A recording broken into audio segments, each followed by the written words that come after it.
To je zajímavý, jak jsou si ty lidi podobní. V té kleci se cosi hejbe. Asi opice.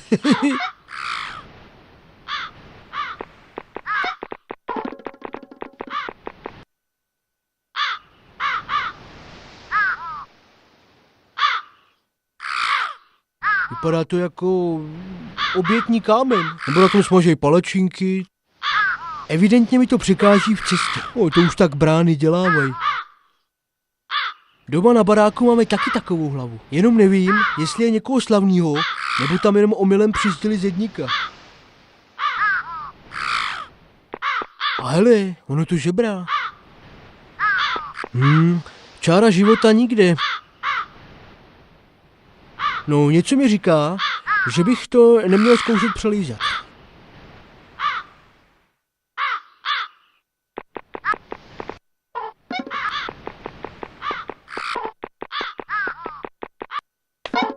Je na něm něco divného. To je divné. Tak co? Už Totiž tak hledej. je na něm něco divného. To je divné.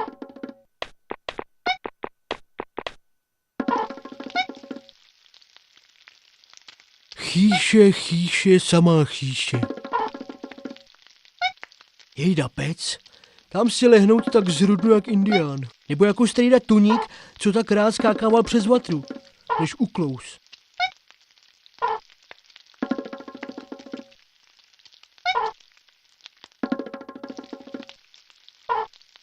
Dost veliký kotel, abych si tam vešel i já. No to určitě. A to se tam mám jako hrabat rukama, nebo si tam rovnou zaplavat.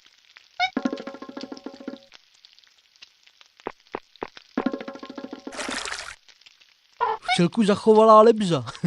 Přemýšlím, jak se do toho kotle asi dostala.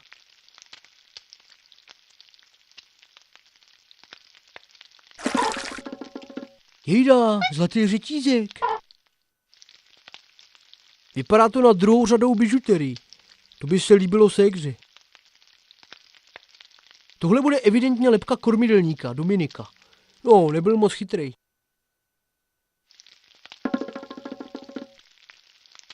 Už tam zjevně nic není. Co nesnědli divoši, to jsem ukradl.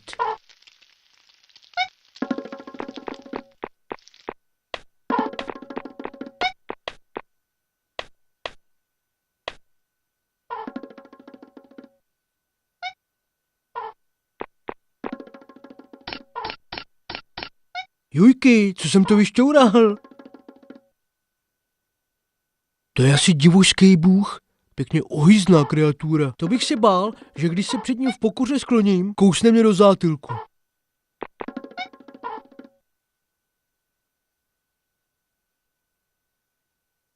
No, malej hnusnej bůžek. Co jsem ho našel pod lůžkem. To u sebe pod postelí bych vyšťoural takhle na špinavý slipy. Vypadá to, že už tam není naprosto nic. Měl bych zkusit jenom postel.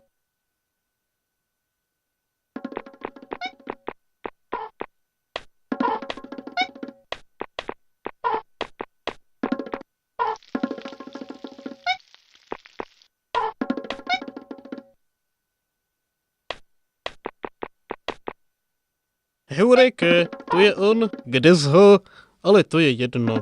Spíš by mě zajímalo, co s tím krámem teď budu dělat. Ale slíbil jsem, že ti pomůžu, takže se ptej. Povězte mi, kde mají divoši zajace, prosím. Hledám rodinu. Obvykle divoši nechávají zajatce v kleci na útesu za magickou branou, takže tam budou zřejmě i tví příbuzní. Tedy pokud je už nesnědli. Kde jsou vlastně divoši? Odjeli někam pryč slavit cosi jako 1000 snědejných bělochůčiců. Myslím, že kromě strážce brány tu nikdo nezůstal. Zopakuj. Jo, škuner, hostina, nechutnal, zůstal.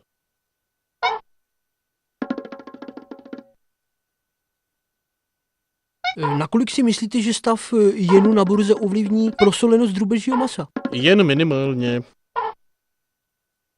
Tak já už jdu. Jo.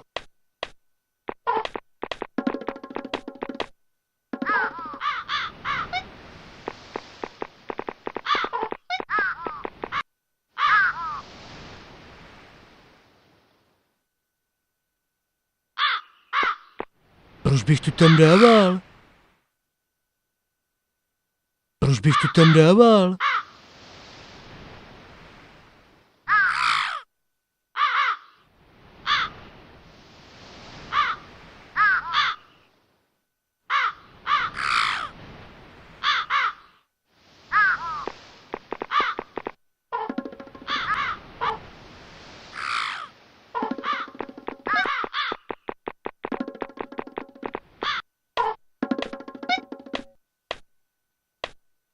Je na ně. Je to bělo.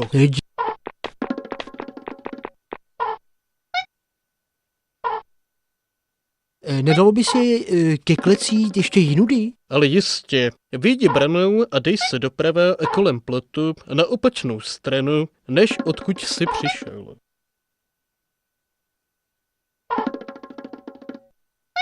Co si myslíte o inteligenci delfínů? S rozvojem druhé signální soustavy nějak lépe chutnají.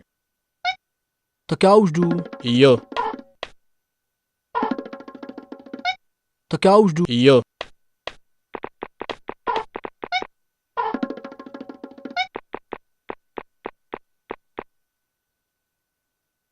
Smrk to není, borovice taky ne a jiný stromy neznám. A to je náš starý známý plot. Miluju ploty. Mají v sobě něco vznešenýho, něco velikýho, něco, co by se dalo popsat jako... ale napadá mě, koho to asi zajímá.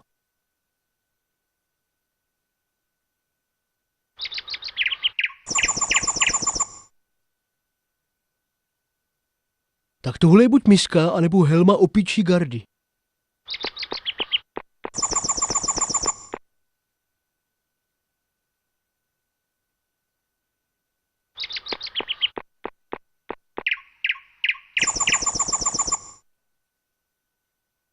Vypadá to, jako by byla na omítku, ale jen na zajatce. No jo, půlka kokosu. Vznikla zjevně z kokosu. A kdybych byl na hlavu, dal bych si to na hlavu.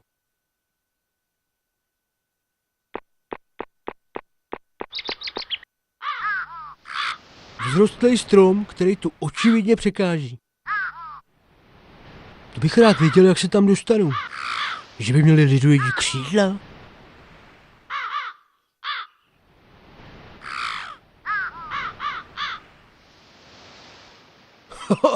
Takovou obludu pilou, jo. No, tak znova. Hurá do toho a rychle od toho. Díky mnoha hodinám praxe šlo to tentokrát fofrem. No doufám, že tohle tady není rezervace, abych nemusel sejmout ještě hlídače.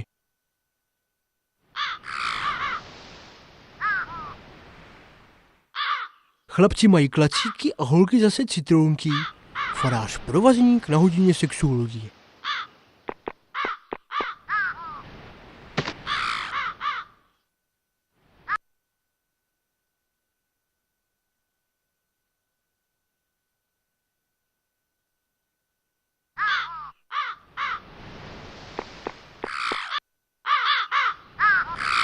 Teda toho vrabčáka, co tu bydlí, bych nechtěl potkat v noci v parku. Ani jindy a jinde. No ale hnízdečko má měkoučký teda. Táček je šikula. Vítr to zasadil, na poli to vyrostlo, tačiško to přineslo sem a já to klidně ukradnu.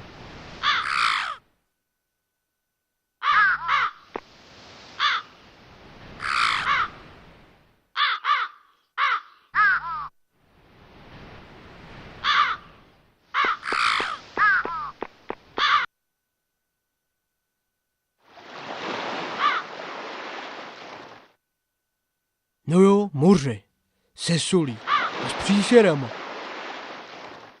Nová vlna celosvětového trampinku dorazila i sem? Nebo tu lidožrouti měli piknik?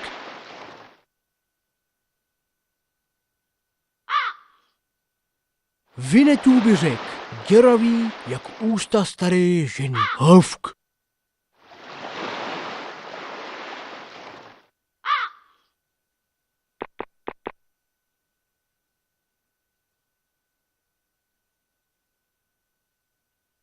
Fuj, hezky to ruplo. Miska z lebky.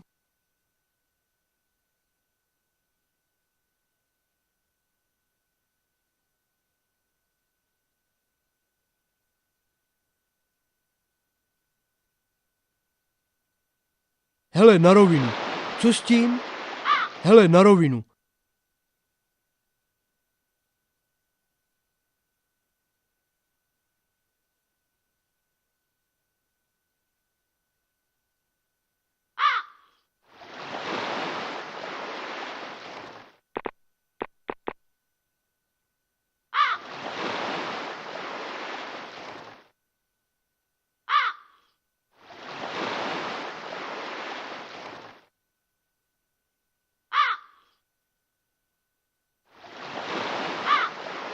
Vinet... Havk.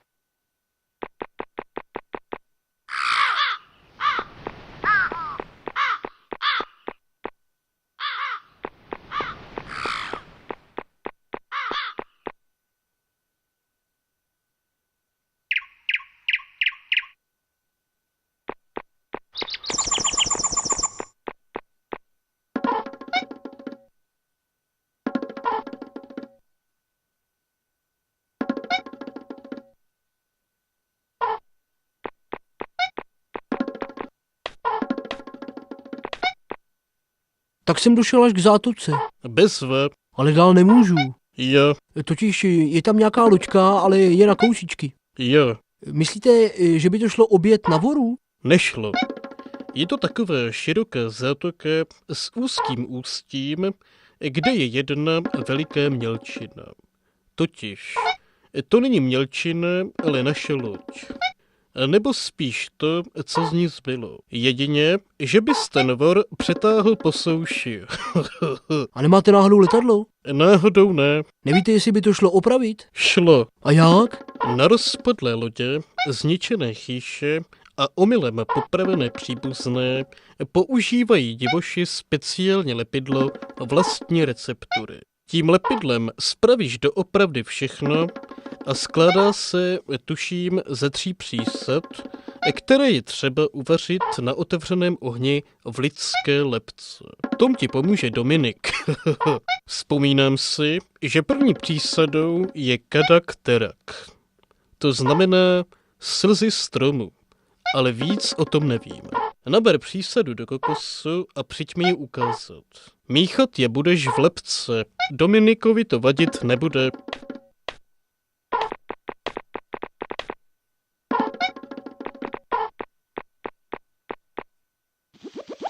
Teda na tohle bych vlez snad, jenže